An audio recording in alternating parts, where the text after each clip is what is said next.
¿Cómo están? Un gusto, nos reencontramos, instalamos otra mesa de periodistas. Esta fue una tarde-noche de pactos, gente. Pactos que nosotros con nuestros periodistas del diario ABC Color, Marcos Cáceres y Mariana Ladaga, les vamos a contar de qué se trata. Porque el poder político y el poder económico obviamente pretenden mantenerse y perpetuarse. Y lo que vayan a pactar a cambio de y recibiendo tal o cual favor o respaldo o voto político no tiene nada que ver, sino mantenerse, conseguir conquistar. De eso se trata, al precio que sea. De esos temas les vamos a contar esta noche aquí en Mesa de Periodistas. Hola Marcos Cáceres. Buenas noches, ¿qué tal Javier? Hola la teleaudiencia. Sí. ¿Se trata o no mañana la pérdida de investidura de Dionisio? Yo veo difícil, porque realmente no hay votos. No hay votos en este momento para impulsar esta cuestión. Y creo que de un lado y de otro van a especular con la incertidumbre. Entonces posiblemente no se trate. ¿Será salvado o sencillamente no va a haber votos porque será salvado o no va a haber votos porque el contexto político simplemente no está dado? Mira, será salvado si es que se trata mañana y yo creo que por eso no se va a tratar.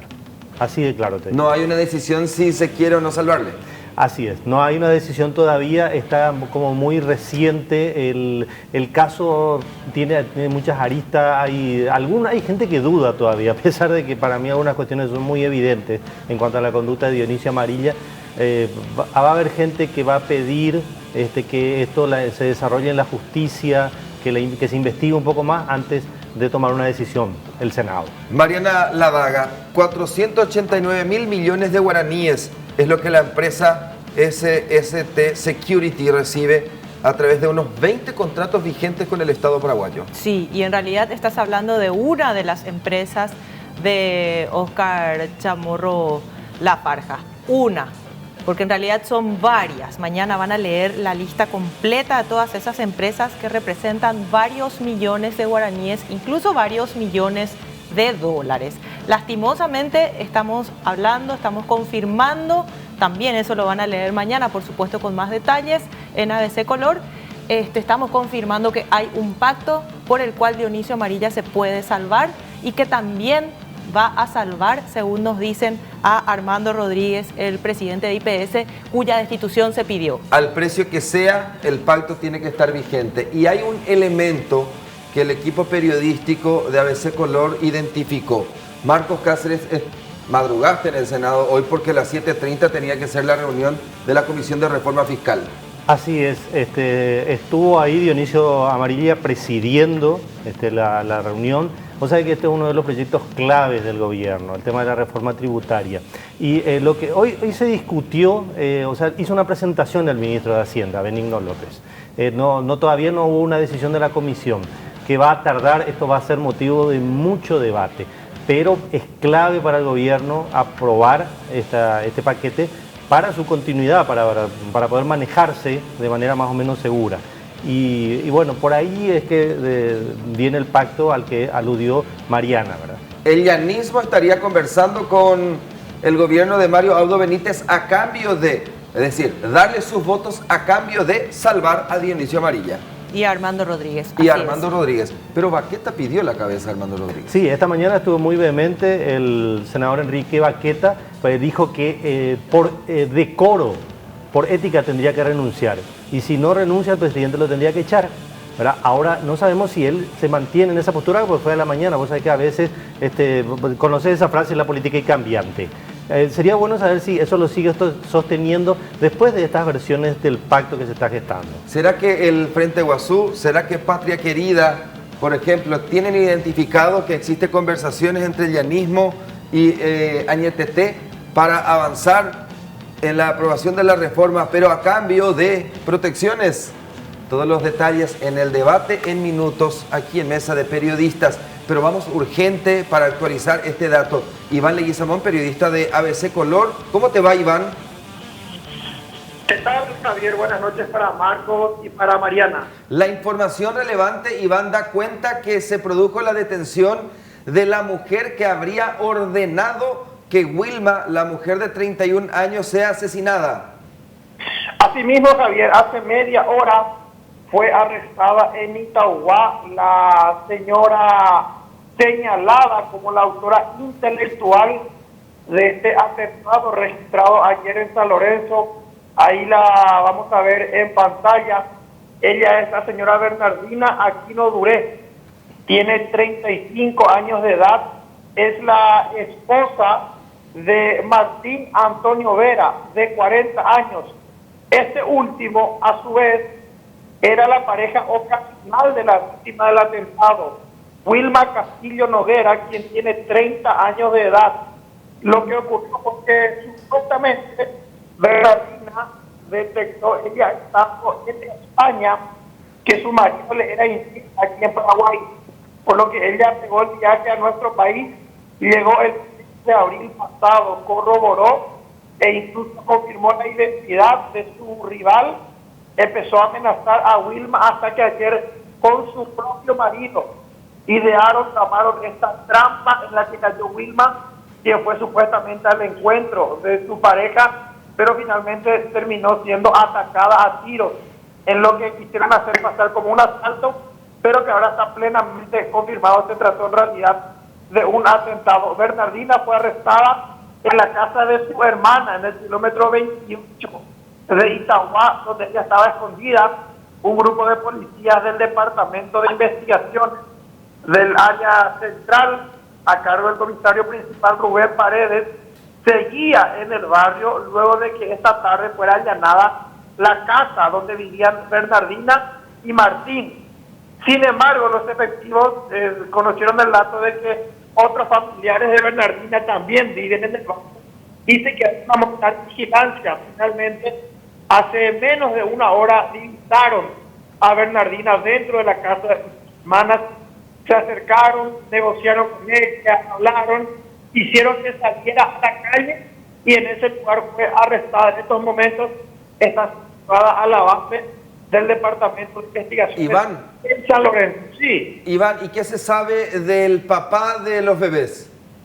Hasta ahora nada, Javier. Él se encuentra todavía fugitivo. La mujer arrestada tenía aún un celular con el que ella misma estaba monitoreando el atentado, que hay que recordar fue perpetrado por su cuñado, Roque Javier Vera, quien a su vez es hermano de Martín. Es decir, ella misma vino de España y le adelantó millones de guaraníes al hermano de su marido para que matara a la que era la pareja ocasional, Martín Antonio Vera, el camionero. Sigue en momentos también. Iván, ¿cómo la Fiscalía se da cuenta, cómo la Fiscalía descubre que en realidad no se trató de un asalto, que el asalto era solamente un montaje, era un disfraz, pero la intención real era asesinar a Wilma? A partir del hallazgo esta mañana en una revisión exhaustiva de 2 fotografías de Wilma que estaban escondidas en un bolsillito interno de la mochila que cargaban los 2 sicarios. Cuando la policía arrestó a ambos ayer, recuperaron la cartera y algunos documentos de Wilma, pero ya pagaron 5.800.000 que ella tenía, ni su celular. Recién hoy, esa cartera, esa mochila en realidad de los delincuentes fue revisada a fondo y en ella se encontraron las 2 fotografías que vamos a ver a continuación en pantalla, que estamos viendo en realidad. Es esta foto. Esta foto, se trata de 2 imágenes que la propia Bernardina sacó del Facebook de Wilma, las mandó a imprimir y le entregó a su cuñado para que sirvan de referencia para identificar a su objetivo. Después, el sicario terminó reconociendo que efectivamente su cuñada y su propio hermano idearon este ataque. A ver, ¿significa entonces que el hermano, los sicarios declaran, confiesan lo que hicieron, Iván? Roque Javier Vera contó, efectivamente, incluso mencionó, Roque Javier Vera es el más viejo de los 2 asaltantes. Ahí vemos en pantalla, Roque Javier Vera tiene 43 y Marco Benítez Armoa tiene 26. Roque es el hermano del papá de los gemelos que están en camino. Él fue el que le disparó 3 tiros a Wilma ayer en San Lorenzo. La trama se agudizó luego de que Bernardina regresara de España porque ella ya sospechaba que su marido era infiel. En un momento dado, Bernardina le llamó por teléfono a Wilma, puso en altavoz y le hizo hablar a su propio marido con su amante. Martín Antonio Vera le dijo a Wilma, en presencia de su esposo, que su mujer ya había regresado de España, que él iba a retornar a su familia y que le dejara de molestar. Sin embargo, esa habría sido una treta porque en realidad Wilma después se seguía viendo a escondidas con el padre de su gemelo, quien es un camionero. E incluso viajaban, ella viajaba con él de manera usual en su camión y así aprovechaban para estar juntos. El caso adquirió un giro inesperado cuando la esposa del camionero descubrió la infidelidad y empezó a amenazar a la mujer. La víctima, la embarazada, entonces inició una demanda para conseguir la ayuda económica prenatal y es un elemento detonante. Martín Antonio Vera, entonces, con la venia de su propia esposa, citó a su estaba embarazada supuestamente para solucionar el tema de la demanda, pero al final se trató de una trampa que por poco fue mortal allá en San Lorenzo, Javier. Iván Leguizamón, gracias por estos datos. Seguimos de cerca el caso. Gracias, que tenga buena noche. Igual para ustedes. Ahí estaba, entonces detuvieron a la mujer quien habría ideado y ordenado que Wilma sea asesinada. Ahí está, esta es la mujer que fue detenida en la ciudad de Itagua. Todos los detalles, por supuesto, van a leer también en ABC Color, edición de mañana. Que a propósito, antes de pasar ya a nuestro desglose, vale la pena insistir con esto. No está embarazada de gemelos. Ella se había hecho un estudio en la zona del hospital de Lambaré, salió que iban a ser gemelos. Después de este ataque, le repiten la ecografía en la zona del barrio San Pablo y según lo que nos contó en ABC Noticias Central, no son gemelos los bebés, sino va a tener un solo bebé. Pero también contó que ella ya había tenido mellizas antes y que en la ecografía había salido que iban a ser un solo bebé y terminaron naciendo 2 bebés. ¿Entienden la...? Sí. ¿Sí? De todos modos fue baleada en un supuesto asalto que no fue asalto finalmente. Exacto. O sea, no todos los asaltos son asaltos como trasfondo. De igual modo, aquí hay vidas que proteger y sobre todo bebés que van a nacer y que ya hay que comenzar a proteger. De eso se trata también. Hay que, de igual modo, tienen que desplegar todo el sistema de seguridad y protección para esta mujer. Nos encargamos de Dionisio Amarilla, el legislador que ya siendo diputado tenía mucho poder. Y ese poder ya provenía porque formaba parte de un círculo importante de la Universidad Nacional de Asunción. A través de esos poderes y otros negocios logra ingresar a la cúpula más cerrada del PLRA y consigue un escaño, Marcos. Sí, y hay que decir que en ese tiempo en que él estuvo en la universidad como administrador, ahí ya se hizo muy poderoso. Y ahí ya se hizo él de mucho dinero como para entrar en la política. Y luego fue escalando rápidamente porque generalmente los políticos tardan un tiempo en hacerse fuerte cuando vienen, así de una diputación se mantienen 2 periodos, después acceden al Senado. Al propio Blas Llano, cuando comenzó su carrera política, le costó un poco llegar hasta el Senado, que siempre es considerado un espacio de poder mucho mayor por las atribuciones que tiene. Ahora Dionisio Amarilla es uno de los senadores más poderosos que existen en el Paraguay, porque está a cargo nada más y nada menos que de la Comisión de Hacienda y Presupuesto. Imagínate que maneja todas las cuentas del país prácticamente. Él es el ¿Tiene que... acceso a toda la ejecución? Claro, a la discusión directamente con los presidentes de Hacienda, ¿verdad?, del gobierno, para decidir lo que se va a hacer con toda la plata del Estado, ¿verdad? Ese poder tiene Dionisio Amarilla. Y bueno, él ahora, en este momento, por ejemplo, muchos dicen, ¿cómo una persona que está acusada de esta, o está sospechada de una situación como esta, de estar de alguna manera poniendo sus influencias en juego para que un negocio continúe, de repente él que está a cargo de todo el presupuesto de la nación también, de alguna manera? A ver, entonces este es un elemento más nada más que se suma a Dionisio Amarilla para decir lo poderoso que es. Lo de la UNA, en primer término. Sí, ¿sí? como administrador. ¿Recuerdan ustedes aquel escándalo de de datos que se filtraron desde la web de ejecución presupuestaria, que tenían acceso del control de cuentas del presupuesto general de gastos de la Nación. Sí. Él también se vio envuelto en ese caso. Así es, y aparte de eso, no solamente él tiene poder, su esposa tenía un gran poder en la Contraloría anteriormente. Acordate que ella estaba a cargo de la dirección de lo que recibían las declaraciones juradas de todos los funcionarios públicos. Y o sea, ella tenía acceso a saber información muy importante, información muy privilegiada. O sea, era prácticamente un equipo muy poderoso. Después, con la caída del Contralor, él pierde un poco de esa pata, pero el llanismo, fíjate que en esta pelea, porque ahí hubo un corte de ese pacto que venía teniendo el oficialismo con el llanismo, pero a cambio le dan el Ministerio de la Defensa Pública, porque una representante del llanismo, o sea, alguien que integraba equipo joven, que es el llanismo, ¿verdad?, es la que entra ahora como defensora pública. Y ahí de vuelta nace este vínculo fuerte, y ahora inclusive se habla de que se va a cumplir el pacto que ya se selló el año pasado para que el próximo presidente del Senado sea de equipo joven. ¿Y de quién se está hablando? ¿Este es cuando él votó 2 veces? Sí, así es. Ese episodio tan comentado, ¿verdad? Pero bueno, eso podría ser comentado como una anécdota. Vos sabés casi. que, aunque no creas, tiene que ver con la honestidad. Por supuesto, por supuesto. Está directamente relacionada con la honestidad. Ahí se lo ve claramente al senador manipulando el sistema electrónico para registrar votos en Cámara de Senadores. Ahí está.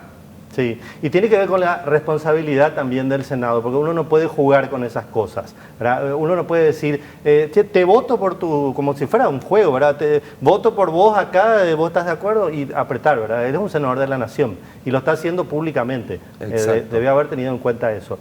Pero te quiero decir que... Pero pasó también eso. Sí, pasó también eso. Y ahora se habla de que lo que te estaba comentando Javier, acá dentro de este pacto, para hablar un poco más de los alcances que tiene, el próximo presidente del Senado se habla de que sería Blas Llano Ramos, nada menos. Es decir, lo de Dionisio Amarilla viene nomás de contramano ahora, pero estaba probablemente previsto que Blas Llano ya sea el presidente a cambio de votos para aprobar la reforma tributaria. Es posible que ya eso estuviera conversándose. Y solo que se suma al pedido. Se suma al pedido. Ahora va a entrar en juego eso también. Y imagínate que con el poder que tiene Blas Llano, él no va a permitir que caiga una de sus figuras principales con la que tiene una pata en el manejo del presupuesto general de gastos. Porque en el próximo presupuesto que se va a discutir, el del 2020... Es el presupuesto que va a hacer el gobierno de Mario Abdo. Claro, este va a ser realmente el gobierno, el presupuesto que va a estar a cargo de ellos. Bueno, el anterior ya estuvo, pero... A medias, no tenían el poder. Sí, y ahora ese presupuesto, digamos, él va a ser el presidente de la comisión bicameral, porque inclusive el anterior estuvo a cargo del presidente de la Cámara de Diputados. Ahora ya va a ser él, Dionisio Amarilla, el que va a manejar directamente como presidente de la comisión bicameral el próximo presupuesto. Para seguir debatiendo en este punto y agregando más elementos del por qué Dionisio Amarilla será protegido, en el 2016 hay un antecedente, sí, Mariana, sí. En el que efectivamente él ya había utilizado sus influencias y que están vinculadas con ¿qué, Mariana? Así es, en el 2016 él era diputado cuando hace un pedido en septiembre del 2016 específica y detalladamente el 21 de septiembre del 2016.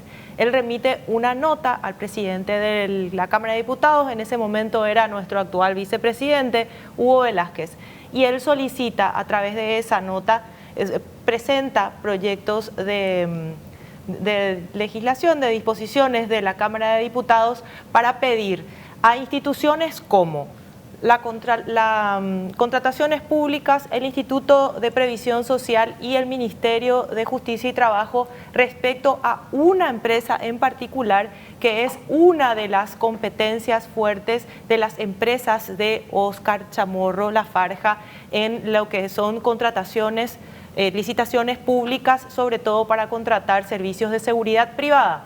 Y él pide estos informes justamente 6 días después, solamente 6 días después de que el Ministerio del Trabajo haya multado por más de 2.000 millones de guaraníes a la empresa SST, Security Service Technologies, que pertenece a su partner de facultad, decía él. Hace 20 años se conocen. Sí.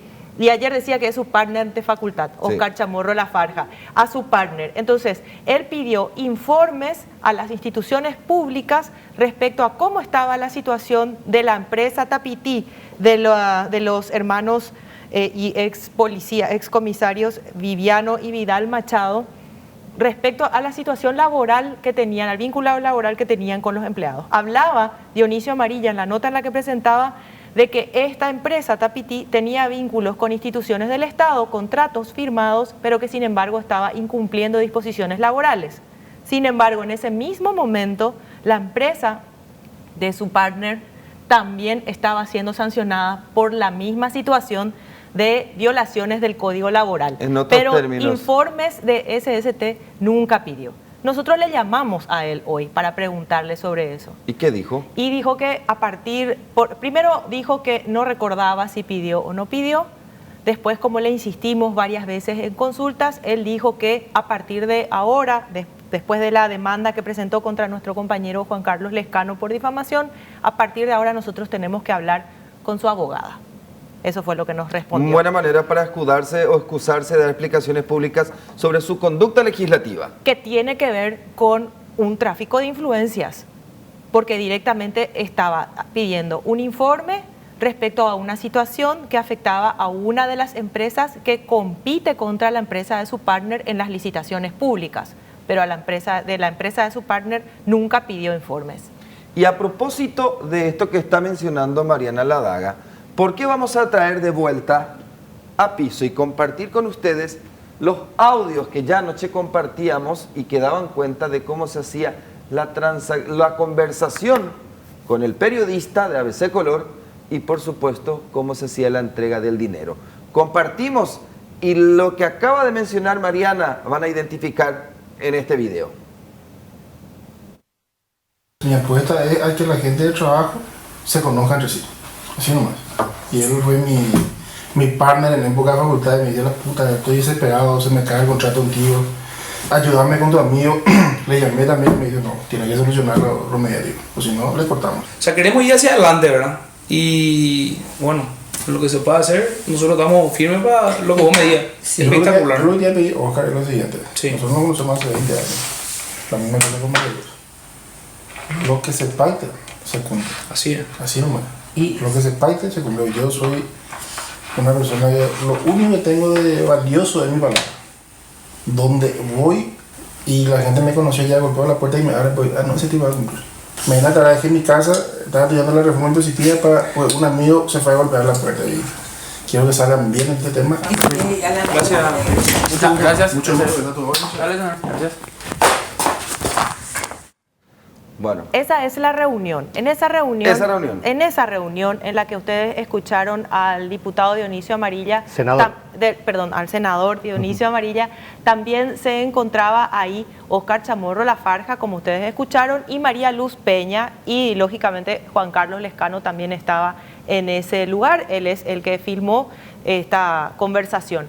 En esa conversación se plantea frente al senador Dionisio Amarilla que tiene que ver, o sea, lo que dicen es que las publicaciones de ABC son a partir de documentos que supuestamente los Machado acercaron a ABC. Y eso es algo que le dice a Juan Carlos Lescano. Primero María Luz Peña, cuando se reúne en privado con Juan Carlos Lescano, y después lo repiten en frente al senador Dionisio Amarilla. Compartimos de vuelta lo que María Luz Peña le decía a Juan Carlos Lescano, en esa parte que son varias empresas las que están operando y ponen en riesgo estas publicaciones, los contratos con esas empresas. Esto ocurría. El IPS tiene algo gigantesco y esto le está a ellos afectando porque ellos son los que hacen para seguridad. O si no, uno va a poder continuar con nosotros activos. Y después ellos tienen Tigo, tienen BBVA y tienen Itaú. Son los tres bancos que ellos hacen toda la seguridad. realmente el chico está desesperado. Digo, yo necesito pagar. A cualquier cosa te voy a perder toda mi empresa nacional.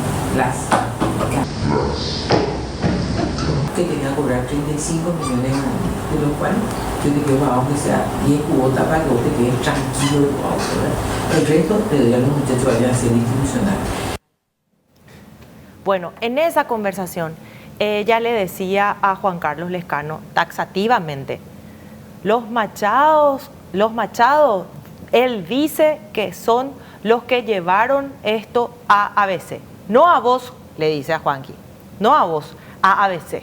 O sea, responsabilizando supuestamente a los Machado de las publicaciones que se estaban haciendo, denunciando este intento desnegociado con las licitaciones en el IPS, en el cual estaban involucrados tanto los responsables de IPS como SST de Óscar Chamorro Lafarja. Entonces, le hacían responsable de esto a los Machado, al mismo grupo contra el cual había pedido los informes de Dionisio Amarilla en el 2016. O sea que en esta conversación, en esta charla, en este encuentro, efectivamente se mencionó a los Machado. Sí. Que termina uniendo la historia del senador Amarilla cuando era diputado en el 2016. Así mismo es. Ahora, imagínate una cosa, Javier y Mariana, si acá Dionisio Amarilla, porque él lo puso como un valor que se esté jugando por un amigo, ¿verdad? Esté haciéndole un favor a un amigo.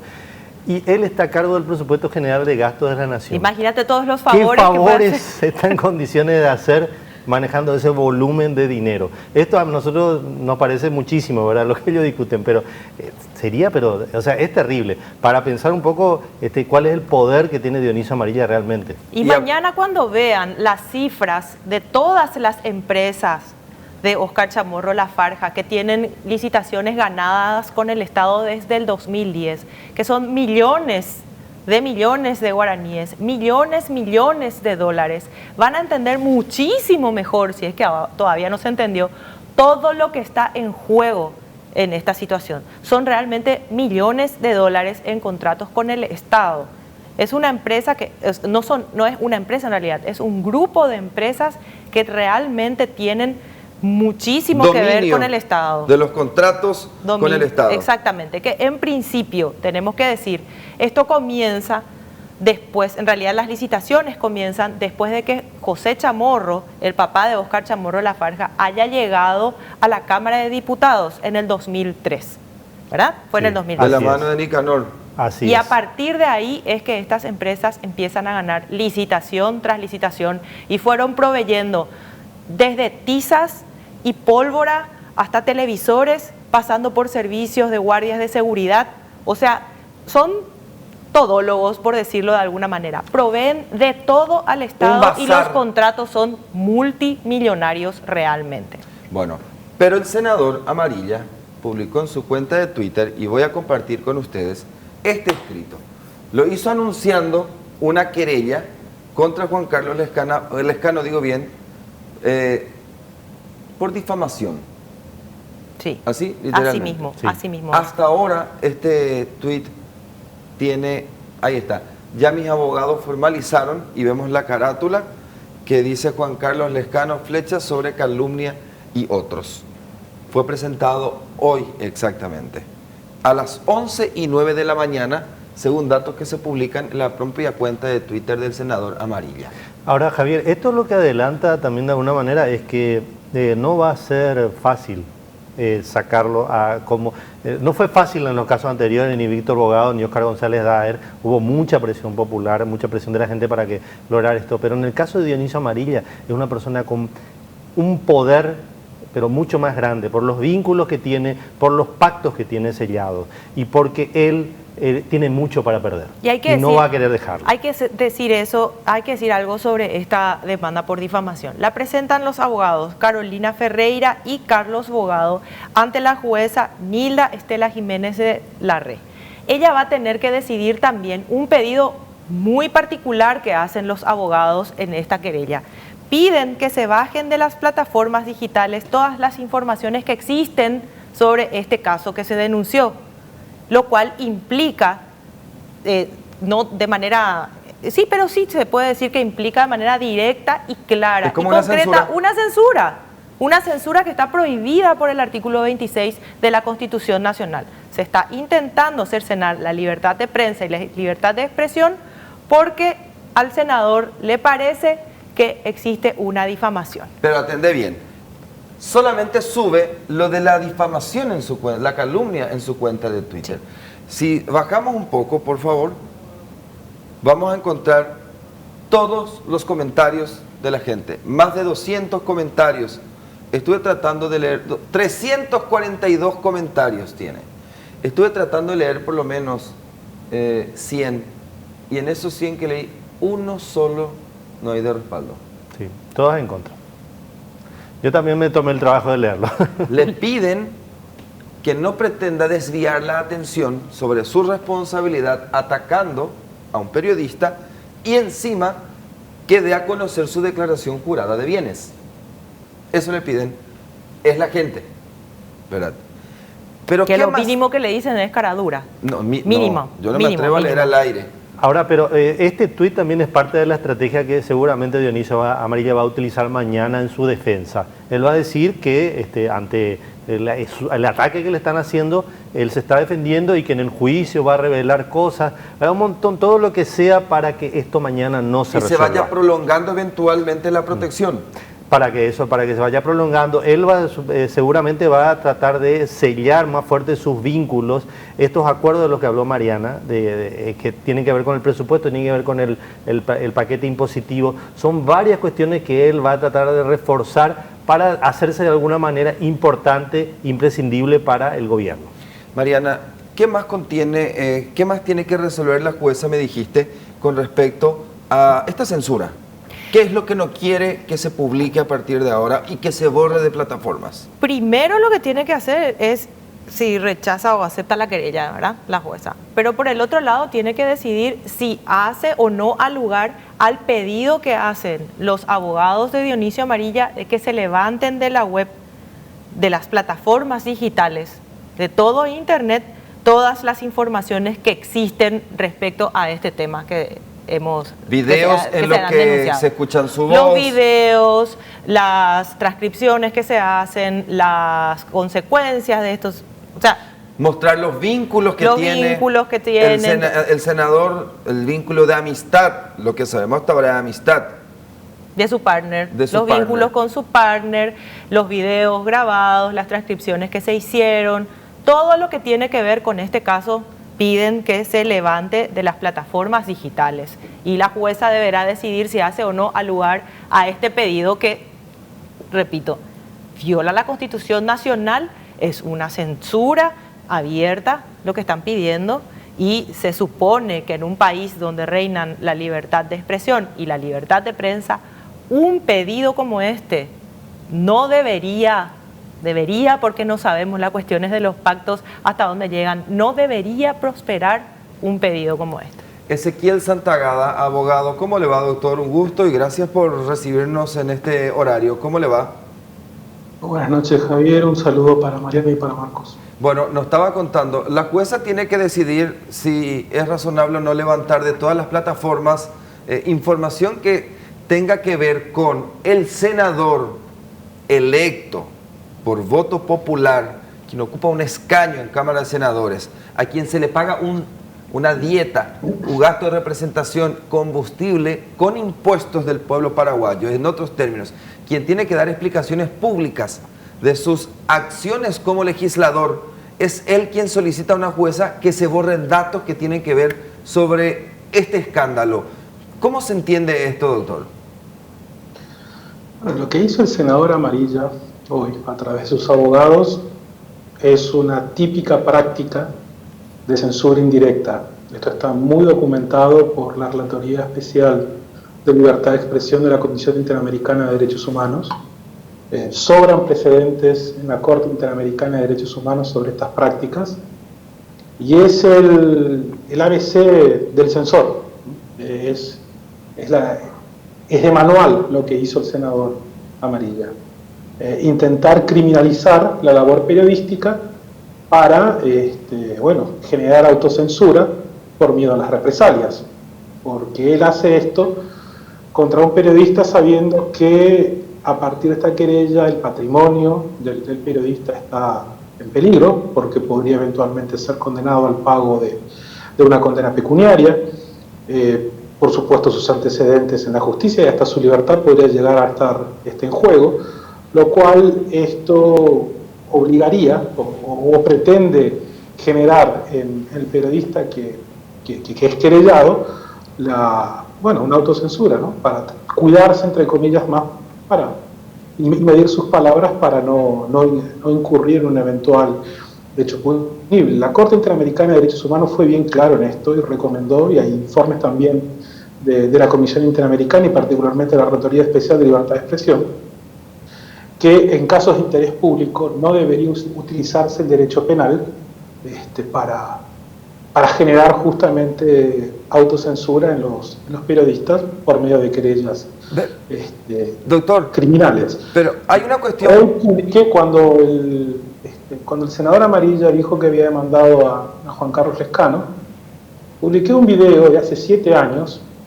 inclusive había una entrevista a Sandra López, en ese momento había sido querellada por Zuni Castiñeira, donde justamente se sistematizaban las prácticas de querellas de poderosos contra periodistas para tratar de que hubiera censura por parte de los periodistas. Esto fue un video que se presentó, o sea, fue una amicus curia, que es un escrito, porque fue acompañado de un escrito, pero con material audiovisual, ante la Corte Interamericana de Derechos Humanos en el caso Uzcategui versus Venezuela, donde también en ese momento el Estado venezolano pretendía perseguir, un jerarca venezolano pretendía perseguir a un periodista por su actividad. Esto fue mencionado, ¿no?, en la decisión del caso Uzcategui por la Corte Interamericana de Derechos Humanos, y creo que sintetiza bien esto que hizo el senador. Lo que debería hacer la jueza, a mi parecer, aunque no creo que lo vaya a hacer, es directamente rechazar en límite esta querella. A ver, estamos hablando de una querella donde se pretende criminalizar a un periodista simplemente por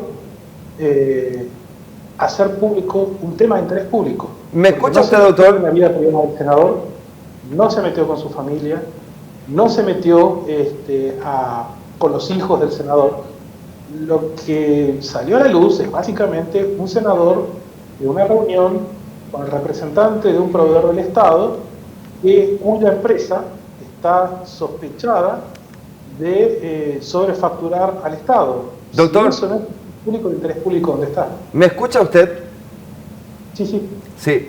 Acá hay una cuestión bien clara. La difamación y calumnia, en el juicio de difamación y calumnia contra Juan Carlos, el senador va a tener que demostrar que lo que Juan Carlos dijo o publicó es mentira y que le dañó, que mancilló su nombre, dijo luego el senador, ¿verdad?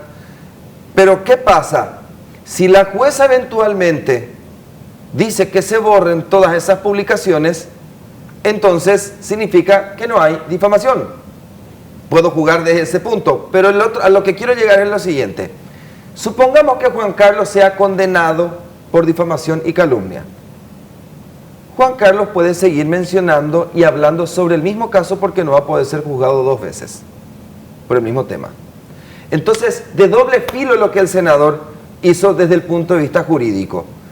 Tiene que demostrar que lo que Juan Carlos dijo o publicó es mentira y encima se le va a seguir publicando de igual modo, excepto que la jueza diga que se borre todo. ¿Cómo se entienden estas cuestiones? Bueno, primero es muy poco probable que la jueza ordene, en un caso como este, que se borre todo.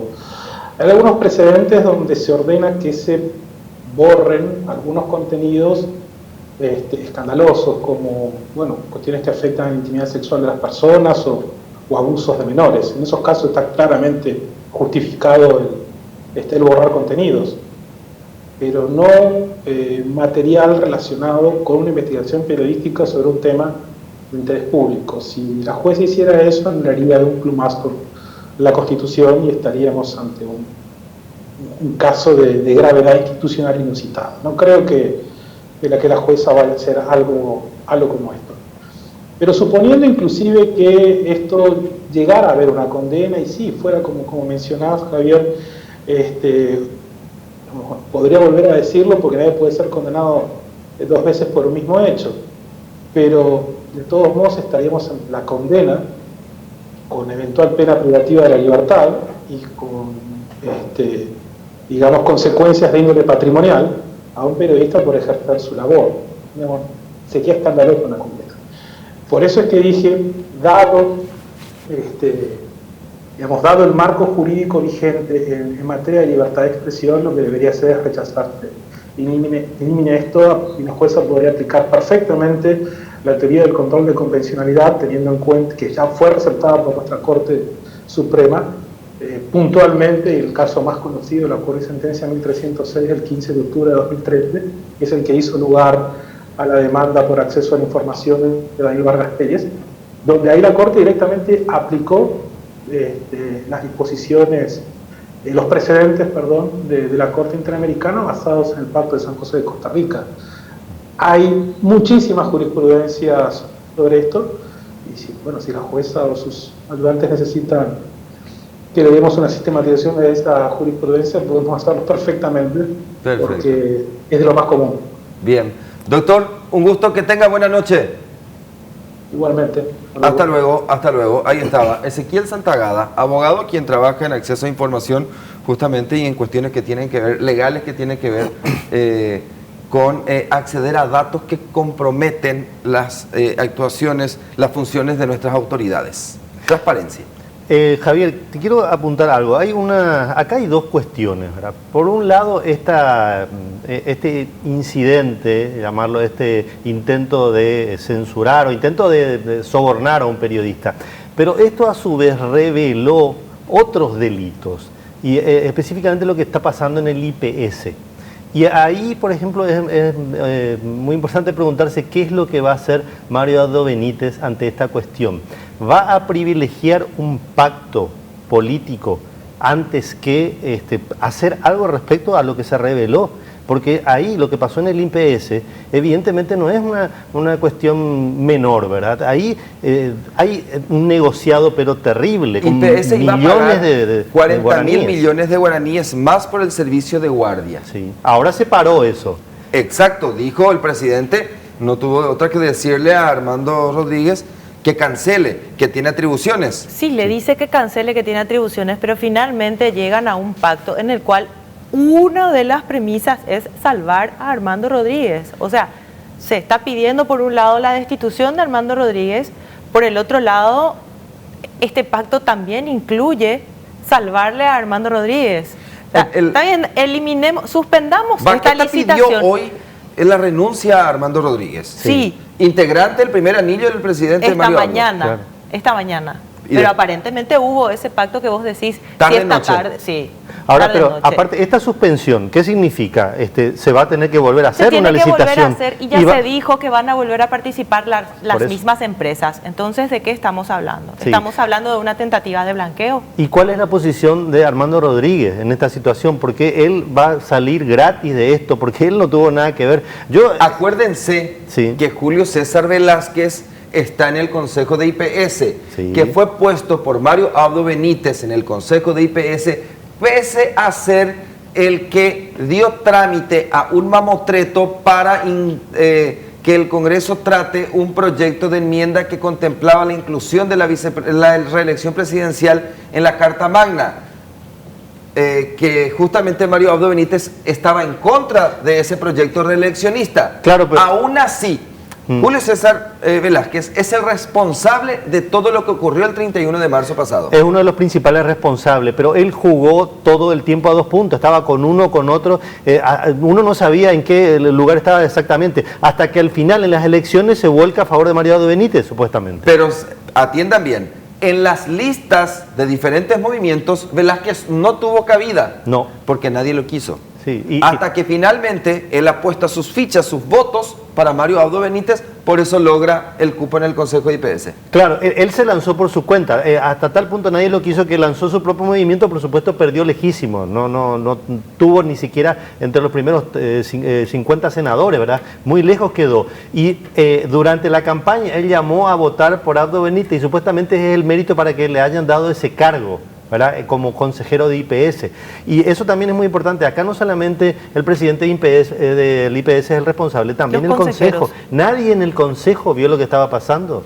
Hoy decía, justamente hoy decía en uno de los consejeros en una entrevista que sale publicada en ABC Digital, decía, hicimos todo bien, seguramente el pecado que tuvimos fue juntar los lotes de seguridad física con el sistema de las cámaras y todo lo que es el sistema de monitoreo. Hay que decir que las publicaciones de ABC hablaban inclusive de un cobro por guardias de seguridad al IPS, que era mucho más de lo que la empresa en cuestión de Óscar Chamorro Lafarga le cobra a Copaco.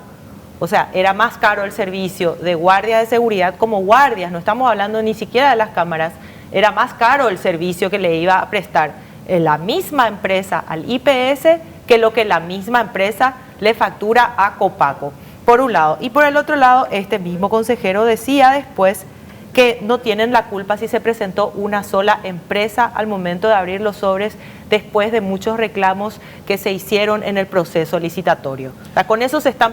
Por eso digo, así uno piensa, no, pero esto amerita que vuelen todos los consejeros, el presidente de IPS, Dionisio Amarilla, que se revea todo lo que se estaba haciendo. Sin embargo, lo que vemos en realidad es que esto tiende a un blanqueo de las personas que están involucradas en esta situación. Claro. Eso es lo que se ve a partir del pacto y compañía. Cuando regresemos, Marcos Cáceres nos va a contar qué pasó en la reunión tempranito, en la reunión de reforma tributaria. Rápidamente emitieron un documento y ese documento terminó llamando la atención sobre un eventual pacto. Los detalles en minutos.